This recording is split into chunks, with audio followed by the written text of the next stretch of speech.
Like the UK, this is a place where more and more people are acquiring Wi-Fi. But there's a key difference.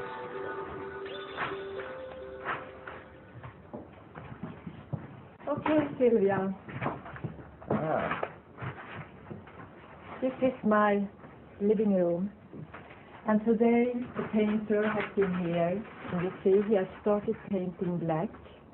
And this is anti-radiation paint? Yes. Quite expensive. Very expensive. Anti-radiation paint, paid for by the local authority. It shields her from neighbours' Wi-Fi and from nearby phone masts. So the Swedes have the same scientific evidence, but they recognise sufferers. In Swedish schools, even if there's only one person apparently affected by Wi-Fi, the system's removed and the classroom shielded. You'd think our government would base its decisions on the advice of their top man, the one it employed to protect our health, Sir William Stewart. But instead, it seems to have turned to others. First, the World Health Organization. It's robust in its language, saying there are no adverse health effects from low-level, long-term exposure. Is that an accurate reflection of the science, do you think? I think they are wrong. How are they wrong? Because there is evidence. And the Stewart report pointed out some of that evidence. So why do you think it is that the WHO, one of the most influential public health bodies in the world, continues to put out that message? I think that they've got to review the statement that they're making. But in your view, not an accurate reflection of the science that's out there? I think it is not an accurate reflection. Then there's this. It's unlikely you'll have heard of ICNIRP, but it's an international group of scientists which our government relies on to set our radiation limits. But here's the problem. It doesn't recognize any biological effects, so it bases our exposure limits on a thermal effect. In other words, the radiation has to be so strong it heats up your organs before it's restricted. That's why our safety limits are so high. How responsible do you think it is for governments to set limits for this form of radiation according only to a thermal effect? Well, I think it's irresponsible to just set standard using a thermal standard. If you just set it based on the thermal effect, you're neglecting a large amount of data. Most countries, including the UK, set their radiation limits according to the ICNIRP guidelines. They can't be wrong, can they? Well, hopefully not, because as you say, governments, and in that way, whole countries, the entire populations rely upon them, and I do hope that they deliver the right and correct message. However, I know also that they are heavily industry influenced, and I mean their basic message is that if you are below a certain thermal level, then it's all right.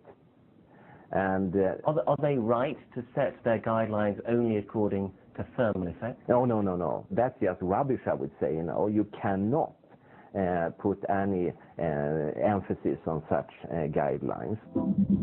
So, why do we? I went to Rome to meet the man our government seems to favour over its own advisor, Sir William Stewart. He's a scientist who's responsible for the WHO's position and who founded the standard-setting body ICNIRP. He's a controversial character. Dr. Mike Repacholi no longer works for the WHO, but he's made decisions which affect all our lives.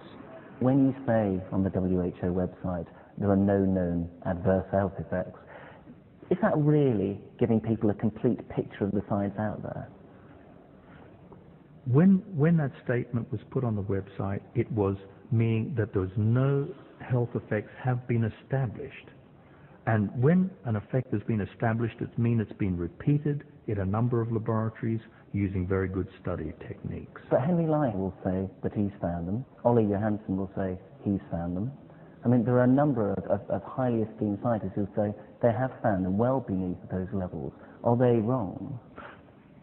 If they're published, they are in the mix, because every review panel looks at all the studies along with other studies to see if they're comparable with those studies or point in the same direction. It's called a weight of evidence approach.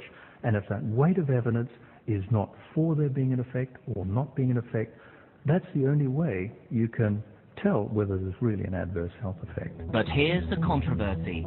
Dr. Repacholi used to work for the very industry which helps create this form of radiation. Before working for the WHO, he'd been an expert witness for the phone industry, defending their right to site masts in controversial locations. Are you truly independent, do you think, as a scientist? Well, I don't know how people perceive me. I perceive myself. You know, I think you do know how people perceive you. I do. I've seen the websites. And people can say what they like. I know what I am. I will only say what the science says. And that's, to me, that's an independent view. If people perceive it differently, so be it. You didn't you, work for industry before the WHO and ICNIRP? I did. And you worked for them afterwards as well? I did. And I challenge anyone to say that I've changed my mind because of my funder, because I sure as hell haven't. So our government has a choice. Follow the recommendations of scientists like Dr. Repacholi and the WHO, who effectively say, roll it out, and don't stop unless someone proves there's a risk.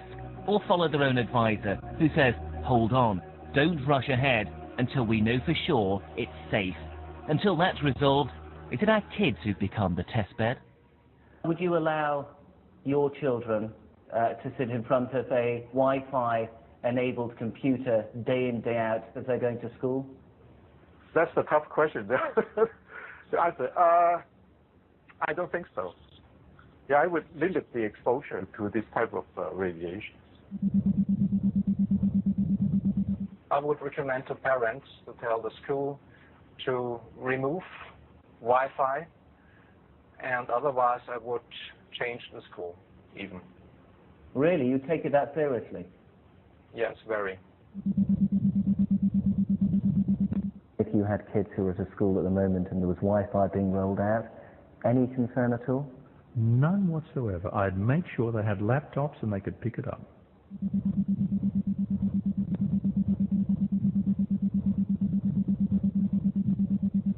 What do you think the government should do now when it comes to schools and Wi-Fi? I think they should stop and say we're going to do an inquiry into this. It will take a year or 2 years, and then we'll come back here. I don't think the nation will grind to a halt if we did that. I think it would convince a lot of people that the government takes health and safety very seriously with new technologies.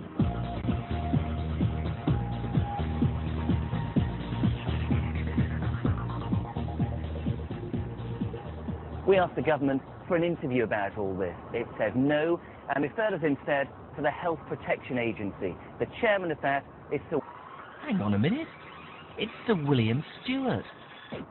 The very man who's indicated to Panorama just how uncomfortable he feels about the speed with which Wi-Fi is being rolled out. I believe that there is a need for a review of the Wi-Fi and other areas. How important is it to do that swiftly? I think it's timely for it to be done now. If it's not? Who knows? Paul Kenyon there, and the UK has 3,000 wireless hotspots and 51,000 mobile phone masts, and more are appearing every week. Next week it's Married to the Mob, the Manchester woman convicted of helping to run her Sicilian husband's mafia empire.